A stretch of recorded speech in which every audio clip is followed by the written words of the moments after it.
இருளை விலக்கி உலகை எழுப்பும் ஞாயிறு அங்கே குடியிருப்பான். அவன் ஆனை முகத்தனின் அடியவர் மனத்தில் ஒளியாய் வந்து கொலுவிருப்பான்.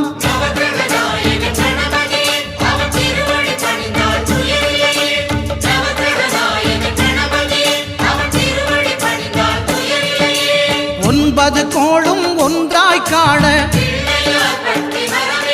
அங்கு கற்பகம் என்னும் கடவுளின் மெய்யில்